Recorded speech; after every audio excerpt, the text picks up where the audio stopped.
Hey, Miami sports fans. Stop by Caneswear today at 2655 South University Drive in Davie, Florida.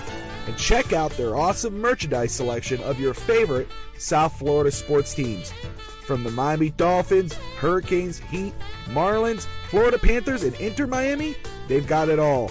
Celebrate your favorite team and show off your fandom with their beautiful team starter jackets, killer-looking helmets, team jerseys, cool shirts, and more. And if you're out of town or out of state, no worries. Go to Caneswear.com and find everything they have on their site. Select what you want, and they will ship your gear to you. Anything over $99 is shipped for free. Don't wait. Stop at Caneswear today.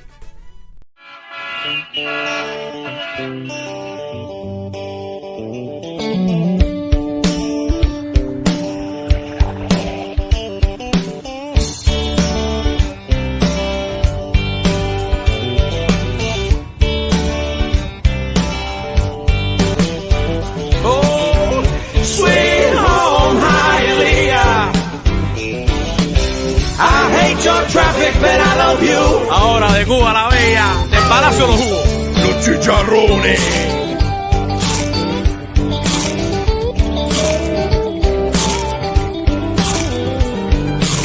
Los vecinos aquí se enteran de todo. Mi vecina era CDR en Cuba. Y en verdad no hay nothing that you can do. Chacleteras sin llames con corbata. Aquí yo vendo hot dog, pero en Cuba yo era médico. Les saco el dedo y digo Q. Sweet home Hialeah. Solo 30 minutos de Le Bayou. Oh, Sweet home Hialeah. I hate your traffic, but I love you.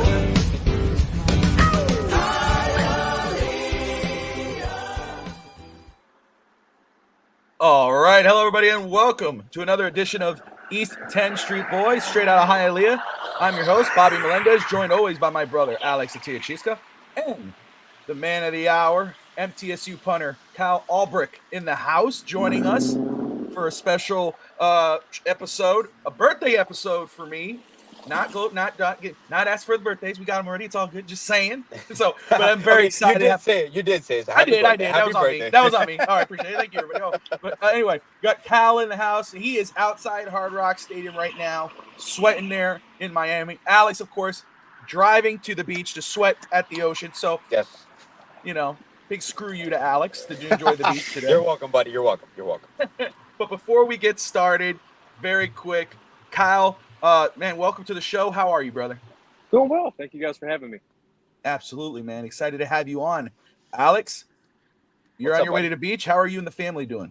We're doing good, man. Just a little bit of traffic because the area we're going is under construction and all that, but we're all good, man. The weather's actually looking pretty nice. Kyle, I know you are enjoying the Miami atmosphere and the nice humidity that welcomes you every morning here. I promise you, it doesn't stop. It continues. But we're all excited, man, to see you in this little journey that you're going through. And obviously, positive and negative receptions at times, but anybody following their dreams, I commend them for that, man. So we're always great to have you on, man. Thank you.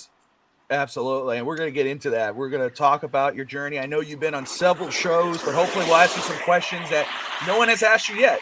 And obviously on East 10th Street Boys, we like to keep it loose. But Alex, before we do that, we had breaking news yesterday from the Miami Dolphins, Tua Tagovailoa. Well, it's not yesterday, excuse me, Friday. Yeah. It was extended 4 years, $212 million, $176 guaranteed. Mm-hmm. You heard that. What was your reaction? Well, it's funny because we talked about it last show. I think it was last Sunday, and for me, it was a foregone conclusion. It was just a matter of formality, and them agreeing to the guarantee, which I love that it was 0.1 more than Goff, and he still has those incentives that he could be the highest paid quarterback in the NFL. But I feel it's a fair deal both for the team, both for Tua. I don't really think either were compromised. It was just the legalities of the guarantees, injury protection for the team, and we all saw the writing on the wall. This team is built for Tua to lead it. McDaniel's in his corner, Greer's in his corner, and this franchise is in his corner. So it was just a matter of getting it done. And it's comical that Jordan Love's deal was done right after, and people obviously don't take into state income tax and the percentage that you have to pay. So Tua's still getting paid more than all these quarterbacks, except Trevor Lawrence. I don't really think for him it was a numbers wise. It was just a respect from the organization and a recognition that he's done everything they've asked him to. And now he just has some generational wealth for his family guaranteed. And now he could just actually be Alabama Tua, more and improved. But you're going to see a free Tua now this year, in my opinion. Yeah, the way I say this is it was the you could feel any sort of way about who as towards the quarterback of the Dolphins franchise or just very good or whatever, but this was the right move at the right time for the right price. That's how I feel.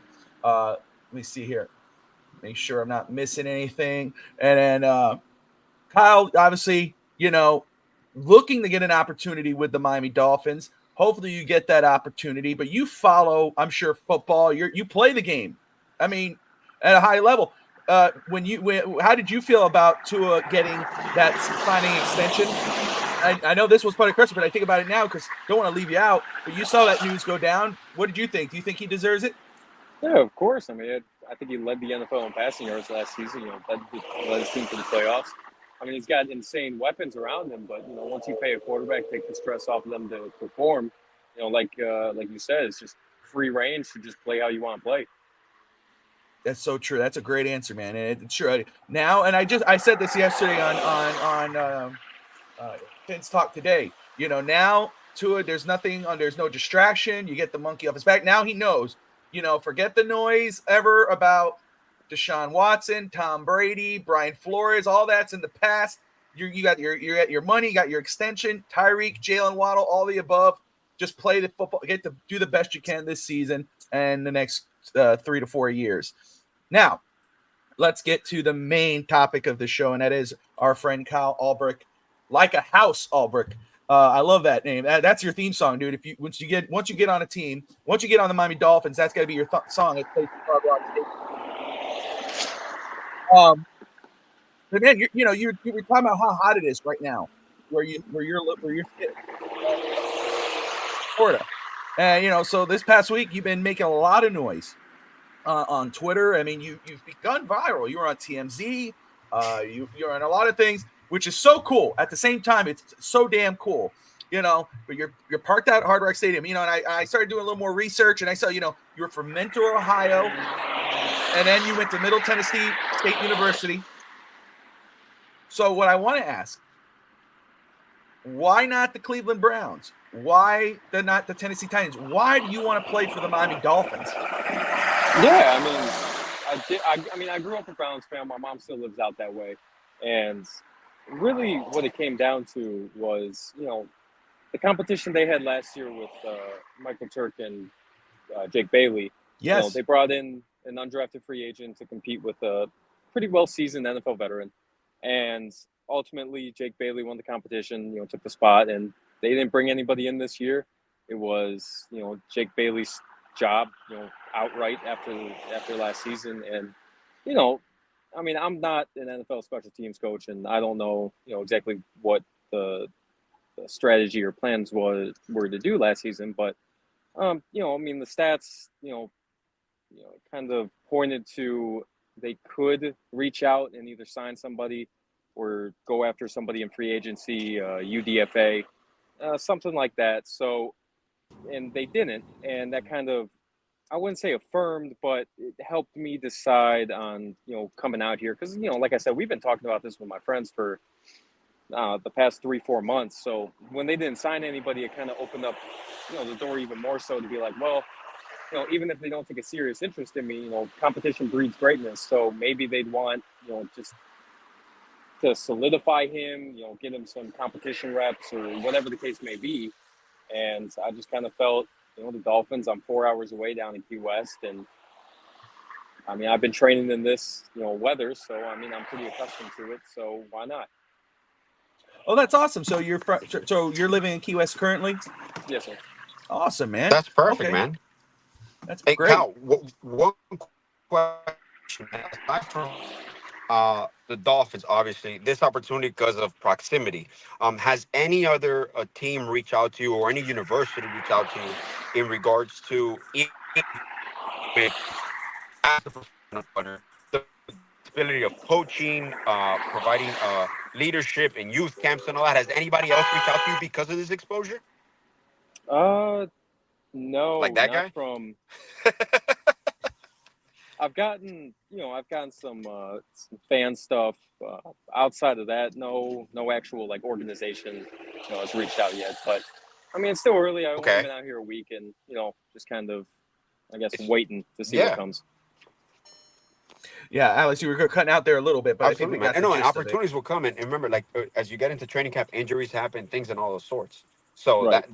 I guarantee you, this exposure will benefit you one way or the other, man. It's really sure. cool, the determination, and obviously due to proximity, it was the Dolphins. It could have been any other organization, but it's cool because I do think if there's any organization right now with a certain leadership that will take a chance, and the atmosphere is the Dolphins. So I'm Yeah, hoping, man. exactly. I'm hoping they crack. Thank you. So, Cal, we were just talking about, I was just asking about, growing up from Mentor, Ohio. Let's talk about your journey getting into football. What led you to begin playing football and made you realize, hey, you know what? I want to do this professionally. I want to seek out this opportunity. What made you do that? Yeah, I mean, the sport was really big in the city I grew up in. Started with youth football. It was kind of a pipeline to the high school. And it was just one of those things, if you grew up in Menor, you played football, it's just, the way of life. It honestly, in the city of Menor, you can compare it to like the way of life in Texas with how football was in the city. And it was just one of those things, you go through the camps, you go through the little leagues, the middle schools and all that kind of stuff. And when I forget what year it was of football. It was one of the first few years. We were going to the banquet, but I didn't really want to go to the banquet. So my dad and we stopped at the field across the street of the banquet, and that's where our high school was. So I went out on there on the field, just messing around with him, throwing the football around, just kicking and stuff like that. I think that was when I first got into kicking, field goals. We were just messing around with me and my dad. He would hold for me, and the head coach at the time, Steve Trevisano, came out. He was like, "Hey, if there's a way to earn the scholarship, I mean, that's it right there. Like that's the best way to do it." And that stuck with me. I played quarterback and wide receiver all the way up until my freshman year in high school. I was pretty athletic, except for the fact that I could barely crack a 5.0 40. So outside of that, I think that hindered my possible receiving career. And I mean, it was just one of those things. I was around it all my life, and it's just always a dream of mine to possibly one day play in the NFL. And when I had the career I had at MTSU, I really figured, it wasn't a guarantee to be on the team or anything like that, but I could have gotten a workout or invite or a mini camp or something. So when that didn't happen is when, it all led to this. You just brought it up, and I had that on there too. Many kids growing up, quarterback, they want to be a quarterback. They want to grow up to be a running back, a receiver, anything other than punter. You are a punter, and you've been a damn good punter. Again, looking at it, named to the CUSA preseason watch list, Ray Guy Awards, played all 13 games in 2022, everything. You're doing pretty good. Why a punter? Why not one of those other positions? What led you to be a punter?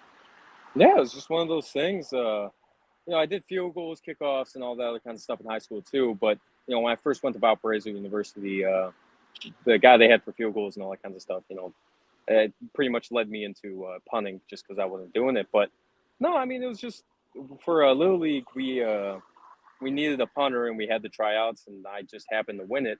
And that kind of spiraled into what I did now. And then obviously what my head coach said at the time. It was just, I took it more serious once middle school came around, went to Cole's kicking camps, all the ones where they pretty much solidify your form, technique, and all that kinds of stuff. And if you're serious about it, it's just one of the things you just put your nose down and just start grinding it.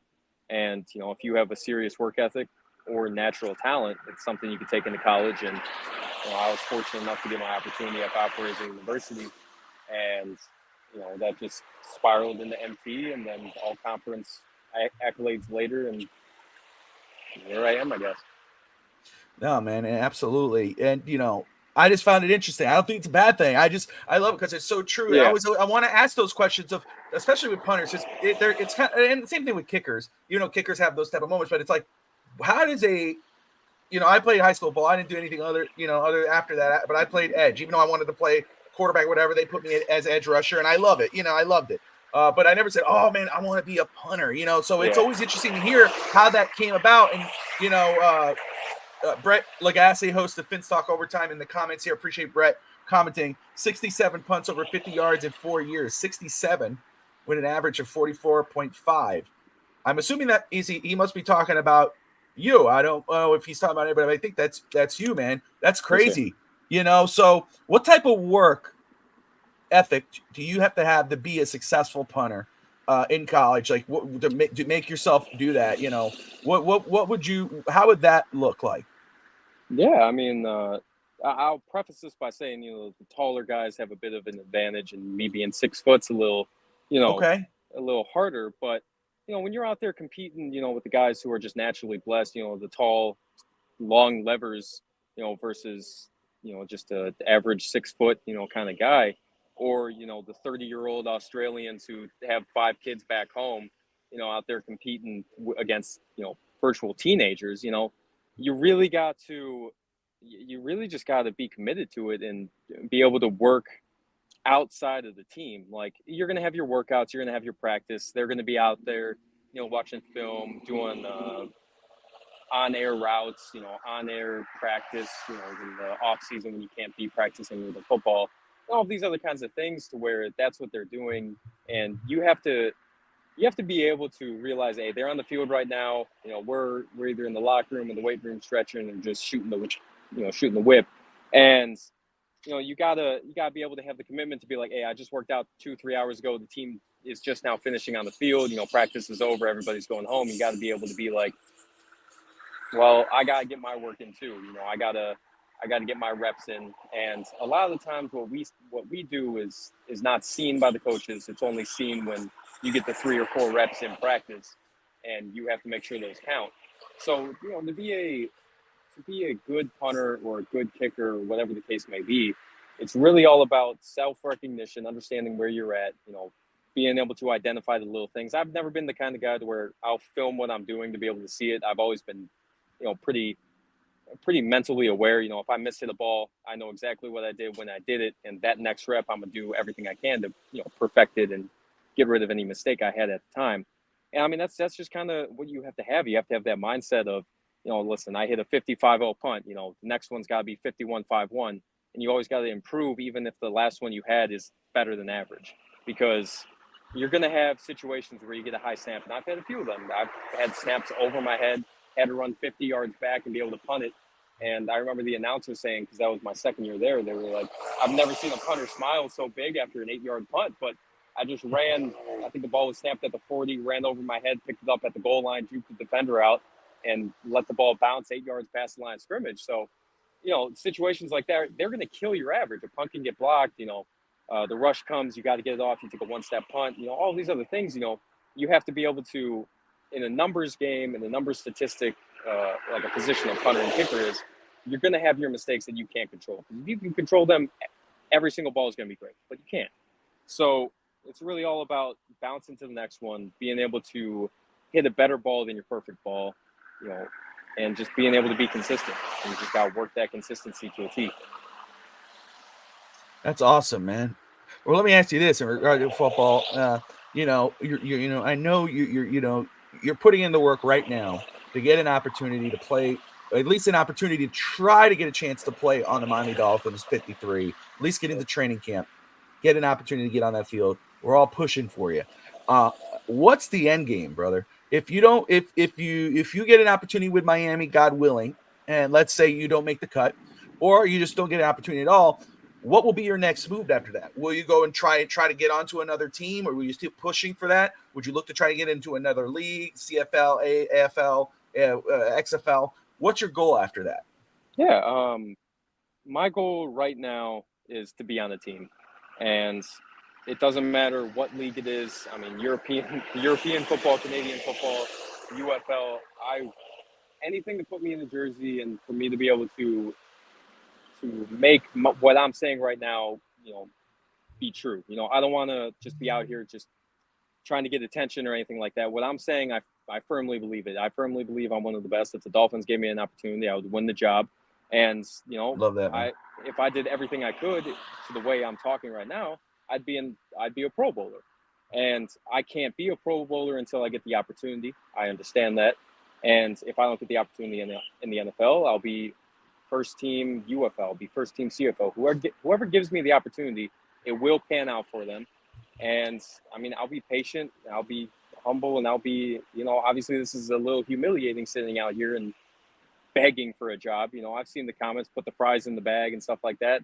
And I mean, I get it, because, everybody and their mama can be out here doing this, but, I've had the career where I could make something of this, and I just been eluded the opportunity. So until then, it's just whoever gives me an opportunity, I'll put my head down and make the opportunity they gave me worth it. Let me just say, man. And Alex, I'll let you get in right here. I know you're walking to the beach, but I just want to say, people who are making those type of comments, put fries in the bag and shit. Sorry, but let me just say, those are the ones that never chase their dreams. Those are the ones that are, still there, probably who did that and very working, whatever. Which is all good. You work anywhere in the world, and that's fine. However you. But you know what, brother? Those are the type of people that never chase their dreams, and they're jealous that you're doing it. And you got to keep doing that and kicking ass, because that's what you're doing, man. I think it's the coolest thing what you're doing, and you have the numbers to show it. You could say, "Hey, look, I'm out undrafted. Yeah, I'm playing, but look at my numbers." Brett Lagasse just pulled those up, and I mean, those are stellar numbers. That's pretty damn good. And you're right. If it's not this, and you go to any UFL, CFL, whatever, and you kick ass there, that opens the door to the NFL too. So, man, I hope, you're not letting any of these naysayers get to you, man. Keep doing you, brother. It's really cool, man. It is really cool seeing what you're doing. And I'm hoping it is for the Dolphins. I hope you get that opportunity, at least an opportunity. Right. Yeah. Yes, sir. Thank you. No, Kyle, what I wanted to add Alex. before we switch over, to me, I've always been a firm believer. I coach basketball here. I'm an assistant coach in high school basketball here. And what we tell the guys is, for some of you, this isn't your future. It isn't your future at all. For the people that are dedicated, it could be. Talent and hard work will take you to certain places. Obviously, hard work will always take you more than just talent. But what I love about what you're doing is you will never know unless you give it a shot. Exactly. And some people go and live their whole life, and they always think of what if. What if I had have done that? Maybe an opportunity would have came.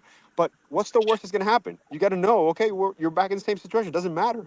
You gave it a shot. You put your dream on the line, and all it takes is one person. All it takes is one opportunity to come, and many doors will open. So, like I said, I know I commend you for your efforts, but also the way you go about life, that's the cool thing. Because no matter what you end up doing, you're going to be successful in it because of that mindset. Like you said, it doesn't matter where you play.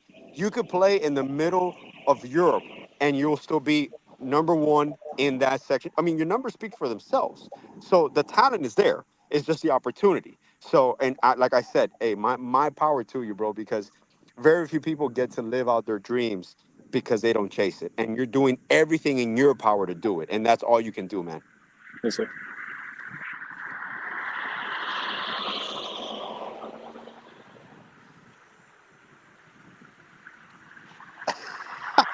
Don't do it, Brett. Don't do it.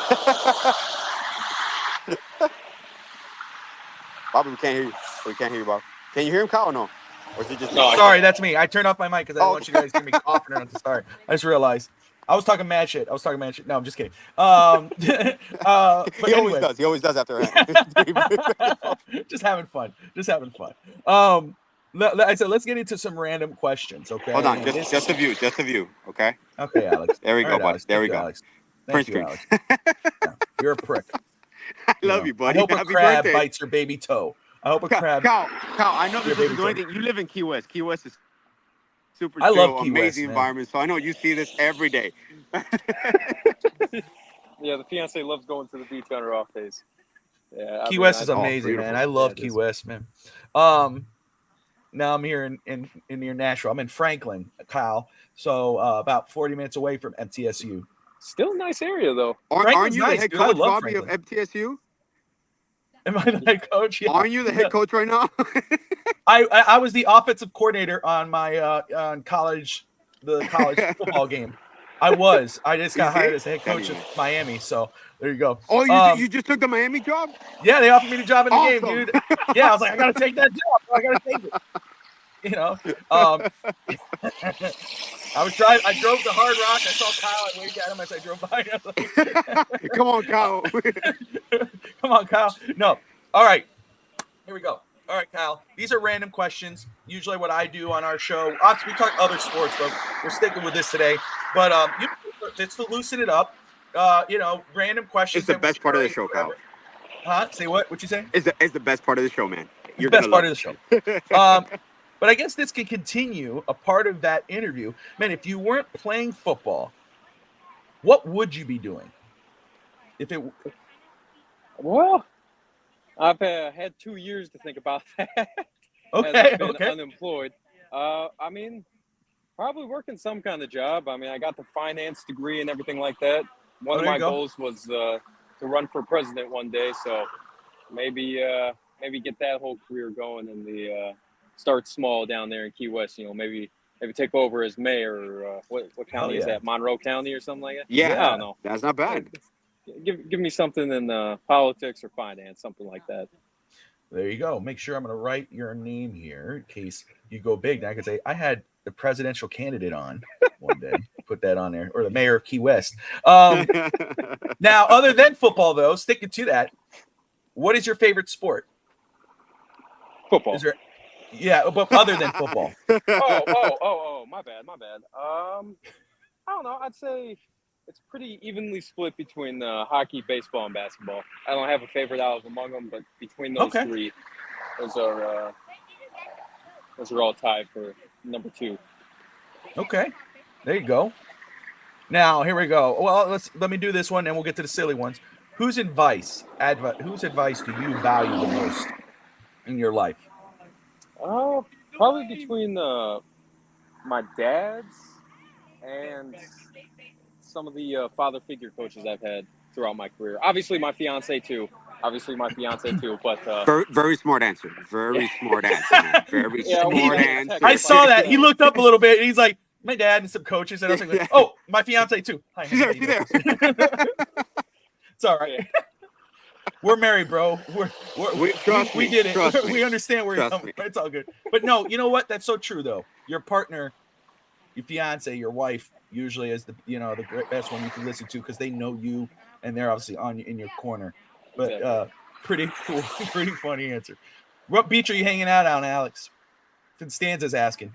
Well, usually I don't come here. This is Crandon Park. This is in Key Biscayne. This is by where Miami Aquarium is at. So I usually go to the beach up north, like by Hollywood. Kind of like where Fistanza has his family has a condo over there. In the 170 areas, 180s. So this is more. It's pretty chill. It's pretty cool, but there's a lot of boating around here and all that. So, and obviously South Beach is very cool for the foreigners, for out of towners. But South Beach is very rocky. So like if you want to go to actual real beaches, like good beaches, either down south by Key West and all that, or you got to go up north, Hollandale, Sunny Isles. The water is crystal clear. Why do you have to say the foreigners? Why can't it just be? Sorry, I didn't mean to come out of it that way. My apologies. Make it awkward. I meant to say tourist, and then that's a good. Like, my bad. Foreigners. So like, damn, my dude, like. That sounds pretty racist, right? I'm sorry. I didn't mean it that way. Like, I'm Cuban. I'm okay. I'm a foreigner. I can say it, bro. I'm Cuban. Yeah. Like, okay. I got family coming in right there. Where you going? Oh, you're in a little boat coming. Oh, that's over. That's why you're there. You're waiting to pick them by up. the way, when you saw the inaugural, the ceremonies in Paris, I thought it would have been hilarious. It would have been perfect if the Cuban delegation would have came like a little raft and they're just rowing themselves. I thought that would have been comical, but obviously it's a world stage, so they're not going to do it. But I thought it would have been priceless, man. Just a little raft. We have like 5 athletes, man. Oh my gosh! All right, now see, even that question I didn't think was too bad, and it went off there to Alex. Thanks, Alex, for ruining that. And you're welcome. There goes Kyle's political career. That's what I do. My bad, Kyle. I'm sorry. He does not approve this message. You just got canceled before it actually started. I'm sorry. All right. So here comes the fun ones. And man, what is your favorite movie? Spider-Man. Okay, what? God, Tobey Maguire? Yeah, Tobey Maguire. There you go. Yeah, he did pretty quick. He was like, I'm ready. I mean, it's everything Spider-Man. Like, I got the AirPod case Spider-Man, and like I got all the shoes and stuff. So you're an aficionado. Damn, okay, A you're a Spider-Man Spider-Man aficionado. dude. Okay. Oh, all my life. Did you see the announcement yesterday from? Go ahead. Which one is your favorite Spider-Man? Toby. Toby? Okay. Yeah. Okay. The OG. Okay, I got you. Okay. Did you guys see the news yesterday with the Comic-Con? Yes, Robert Downey Jr. Dr. Doom. That's What do you think of that? You like that? I think honestly, I think Robert Downey Jr. can play any part. It's still crazy because I still see us with Iron Man. So I'm not a big fan of multiple actors. Exactly. Like, I'm like, oh shit. But I see obviously with the storyline, I think Robert Downey Jr. is the perfect person for that spot. Well, Dr. Doom's my favorite Marvel. And my daughter's like, well, what about Thanos? Yes, I like Thanos, obviously, but Dr. Doom is always so cool. But I think it's a good idea because remember, it's a multiverse. Yes. You know, and he's probably going to be like a silver Iron Man type of Dr. Doom. Yeah. You know, so I'm intrigued by that. So if favorite movie, Spider-Man, is your favorite TV show, what is that? Is that the Spider-Man cartoon? No, favorite TV show. You know what? Probably How I Met Your Mother. I've watched that probably 20 times through and through. So it's always the Hulu show that I just put on, whether I'm like cleaning the house or something like that, and just sitting on the couch, just browsing through my phone. There you go. I had to meet you guys. What did I say? That's not a spoiler. It was on social media. It's not like a movie. No, there's a spoiler going around about a certain SM character in the new movie coming out. So. Oh, no, I didn't say that. I won't do that to you guys. No, but let me ask you this without revealing spoilers. Kyle, I'll start with you. Kyle, do you follow Marvel? Like you watch those movies, right? Yeah, I follow it pretty well. So, you know, some people they treat, which again, I don't like to be, I don't like to, you know, like I'll watch a movie and watch it the first time and like to get surprised. But when something's out, are you like, forget spoilers? You try to shut everything down. You don't want to see spoilers, or you're like, I don't care. I don't care. Like I sometimes I seek out spoilers. It doesn't really ruin the experience for me. I try to stay as neutral knowing as possible because, you know, I'm hardly ever on social media, to be honest with you.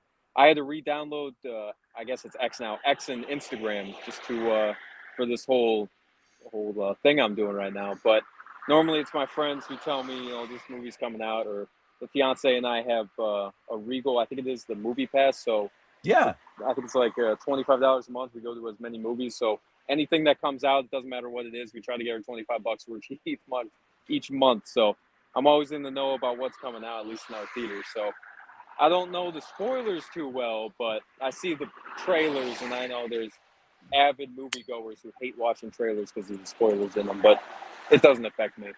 Oh, there you go.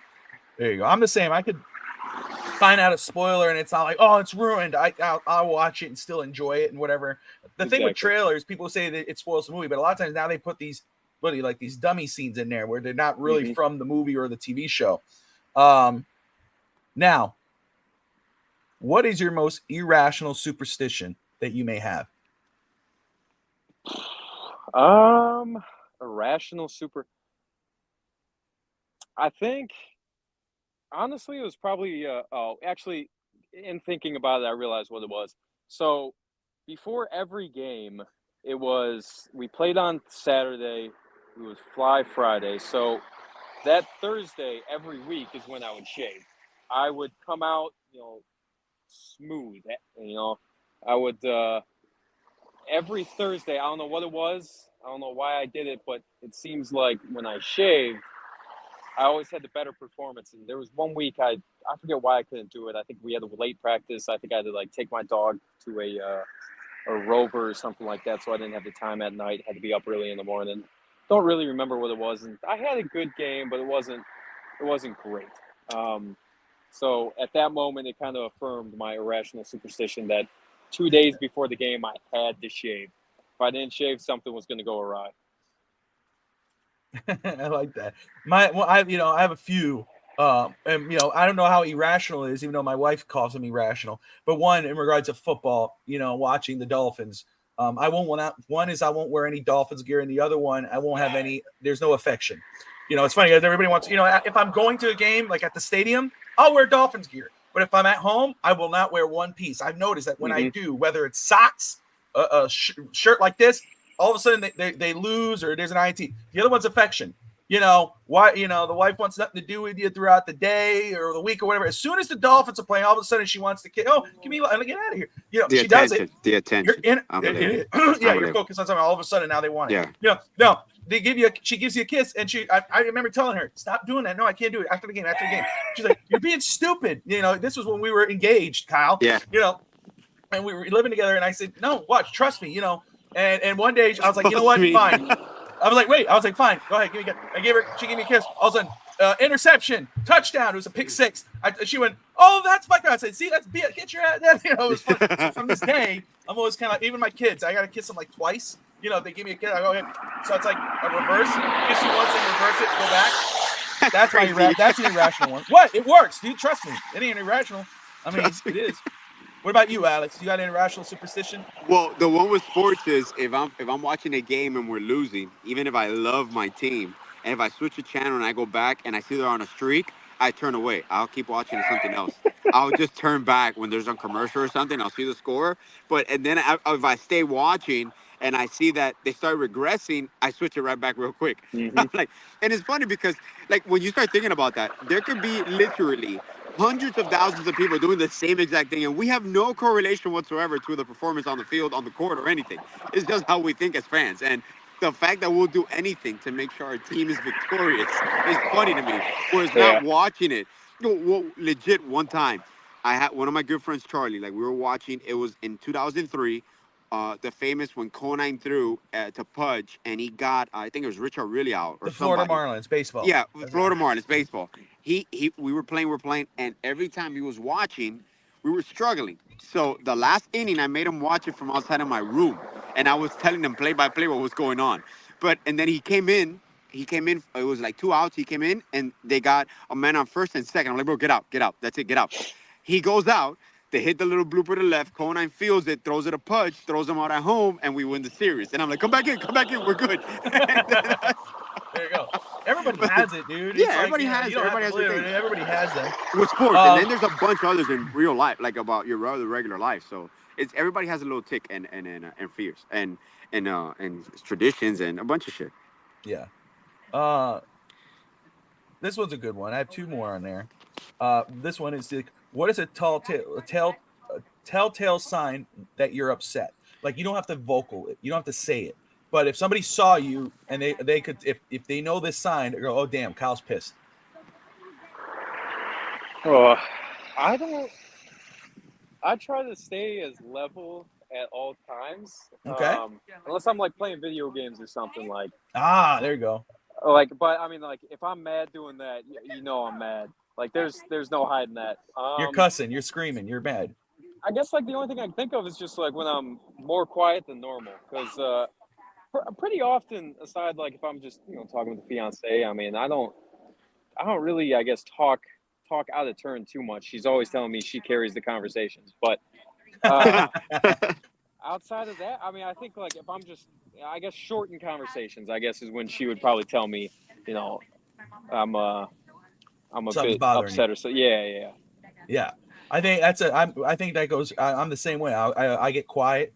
I'll go recluse. I'll go sit somewhere, go to chill in my own thoughts, get over it. So that way, and and then of course they want to talk. What's the matter? What's wrong? You get it. It's I don't want to talk about it. But why? It's let me sit here down. It's but that's a good one. Yeah, I think it's true. I think that's for Alex. It's the same way. I grew up with Alex, so I know. Yeah. His is quiet and reserve, off, like he just did. Say too much. Yeah, stares off into the distance with his sunglasses like this, and they're like, "Okay, douchebag," It's get back here. All right, here's a fun one. Kyle, I'll start with you, brother, and then Alex, you follow up. Which movie monster? Okay, that's Freddy, Jason, Michael Myers, whomever you want to throw in there. Which movie monster would you have the easiest time beating up in a fight?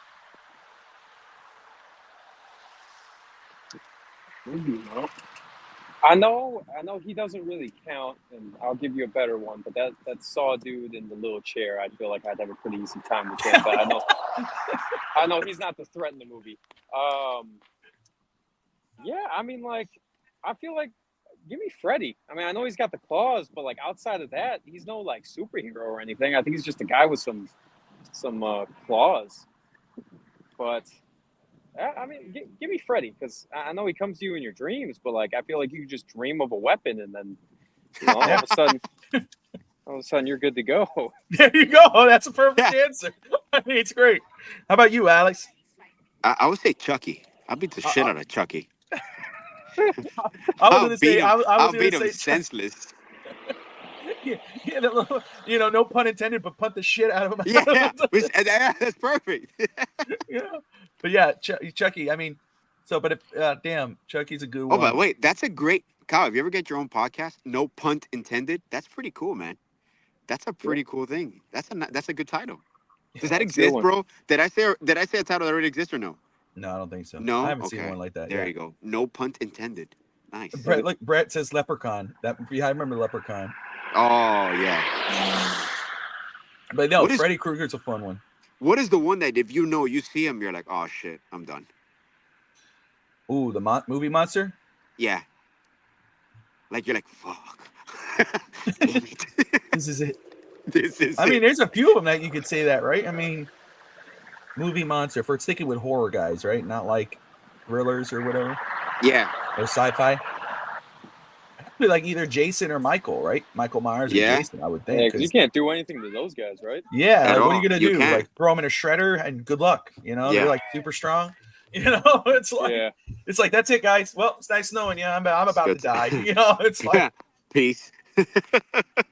That's always fun, man. Let me say, so Kyle, let me ask you this, brother. As we're here, I know first off, again, thank you so much for taking your time to come on here and talk with us and hang with us, dude. You've been great in this pursuit here, man. Sitting out there, putting in the hours, trying to just get an opportunity, a chance to play on a professional level, to play for our beloved Miami Dolphins.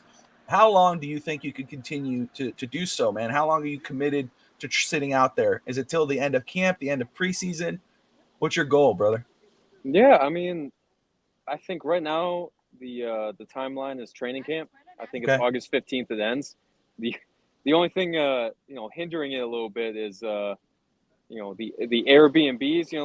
They're not too expensive down here. I mean, they got their hidden fees like $50 a night, but 50 times, I think it's like 16 or 17 days left I'd have to do it. I mean, like that's another month's of rent. So that's the only thing getting in the way. But I think if I could figure out a cool place to park my car, it would be ideal. Because, I mean, the car's not too uncomfortable, but the fact that it gets so damn hot at night is what kills me.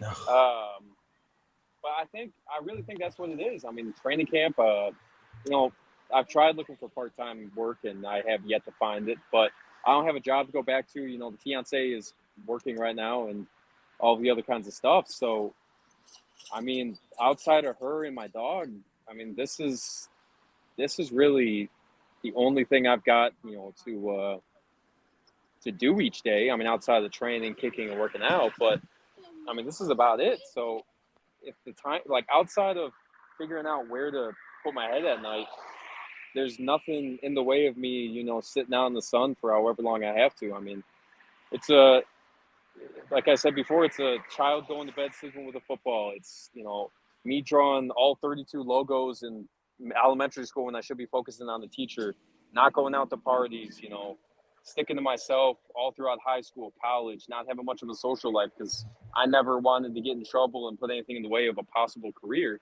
And, it's just all the sacrifices I've made. And, like you guys said, I can't, if you went through all of this and to not even be given an opportunity, you can't take no for an answer. Correct. So, I mean, that's just what it is. It's just me not taking no. Sometimes no is the right answer and you have to accept it. But at this point, it's not even no. It's just left on red. So, yeah. I mean, that's just kind of where it is. That's awesome, man. And again, like I said, and I mean it, I'm rooting for you. I know Alex is for sure. For sure, man. And the effort you're putting in. Again, no matter how if it doesn't end the way you want it to end, it doesn't end there. There's, obviously you're so young and you got so many other opportunities out there. But the sacrifice you're making right now, what you just said, man, I'm praying for you, brother. I really am for you to get this opportunity and to do that. Alex, brother, I know you're at the beach. I don't want to keep you guys too long, but Alex, what's any final thoughts, man? Well, I just want to further attest, Kyle. I believe that it might not work out how you intended to, but I do believe that you will be a guiding force or an inspiration for someone else as well, because what you're doing is seeing your dream through. You're not stopping when they didn't tell you anything else. You are looking for a finality for it, whether it's a professional career, whether it's a coaching career, whether, like you said, you move to other ways of life. You're seeing it through, and a lot of athletes, and we preach this a lot. That's why when Bobby told me that you were going to be on, I was so excited because we preach this a lot about discipline, dedication to your craft, and the sacrifices that you make, which is also an investment. And don't get me wrong, I know you might not see the fruits of the labor right now, but a lot of times when you people mention things that go unnoticed, they also go unappreciated. And people do not appreciate what it takes to be an athlete of your caliber for the extent you notice what you just mentioned. You just talked about the majority of your youth. You talked about a good 8, 9 years of your life where you were completely dedicated to this to make sure that nothing by the way of chance or luck got in the way of it. So my love, my appreciation to you for living out your dream, because I can only hope my kids in the future, if they have a dream like this, they can pursue it until the very end. And like I said, it's an example for everyone. When you're dedicated to something, when you love something, you're gonna see it through. It might not be the end all, but you're gonna see it through until the very end. So my best of luck to you, bro. You know you got friends in here. Whenever you want to come back, no matter where this goes, you could end up on a boat in Key West. Come back, come to us, and remember, start your podcast. No pun intended. I guarantee you're gonna be successful in whatever you do, man. You have the right mindset, bro. And Yes, sir. congratulations, no matter what. It means a lot. Thank you. There you go. New show for FTSN. No punt No intended with pun Kyle intended. Ulbrich. There you go. Man, for Kyle, myself, Alex, thank you everyone for watching. Hopefully, someone somewhere in the Miami Dolphins organization tunes in. Guys, give Kyle an opportunity. Just one Yes, shot. One shot. That's Yes, all sir. he wants. That's all he needs. That's all we want. Until that's all then, you need. guys, we appreciate you, Dolphin fans. Appreciate you guys. Enjoy your Sunday. Like, subscribe, and always, most importantly, fins up. See you guys All it next needs is time. one punt. One point.